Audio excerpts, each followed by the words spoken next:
దేవుడి కథలు మనం చాలా వింటాం.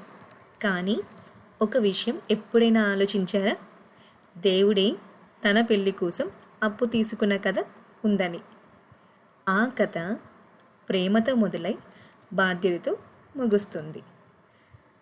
నమస్తే అందరికీ, మన కథల ప్రపంచానికి స్వాగతం. ఈరోజు మనం మాట్లాడుకోబోయే కథ ఏంటో తెలుసా? శ్రీనివాసుడు అసలు కుబేరుడి దగ్గర ఎందుకు అప్పు చేయాల్సి వచ్చింది, అలాగే తిరుమల హుండీ వెనుక ఉన్న రహస్యం ఏమిటి? పురాణాల ప్రకారం పద్మావతి దేవి ఒక తామర పువ్వులో జన్మించింది. ఆమెను ఆకాశరాజు కనుకొని తన కుమార్తెగా పెంచుకున్నారు. ఒకరోజు ఏమైందంటే, శ్రీనివాసుడు వేటకు వెళ్ళినప్పుడు పద్మావతి దేవిని చూశారు. ఆ క్షణం ఒక దివ్యమైన బంధం ప్రారంభమైంది. కాలక్రమేణా ఆ బంధం ప్రేమగా మారింది. వారి వివాహం జరగాలని నిర్ణయమైంది.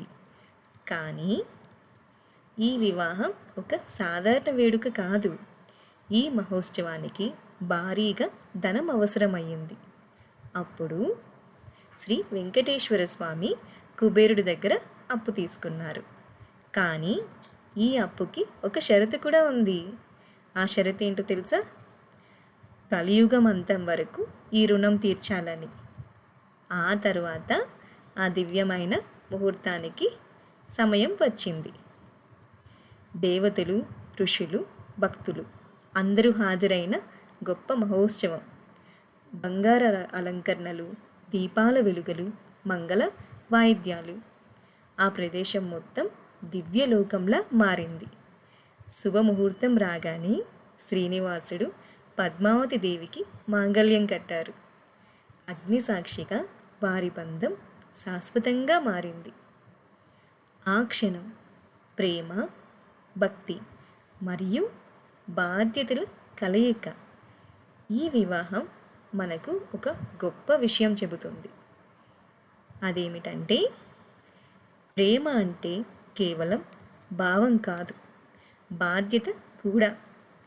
జీవితంలో ఏ నిర్ణయం తీసుకున్నా దానికి సంబంధించిన బాధ్యతను కూడా స్వీకరించాలి. అందుకే ఆ వివాహం కోసం తీసుకున్న అప్పును ఈరోజు వరకు భక్తుల సహాయంతో తీర్చుకుంటున్నారని నమ్మకం.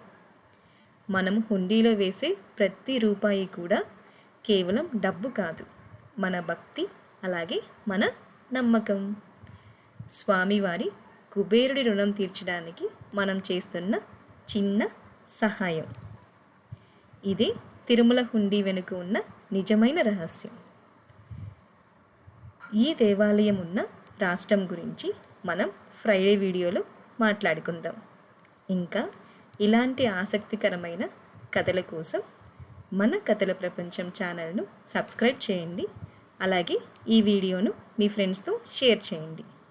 మరి మన నెక్స్ట్ వీడియోలో మళ్ళీ కలుద్దాం. అంతవరకు సెలవు. బాయ్.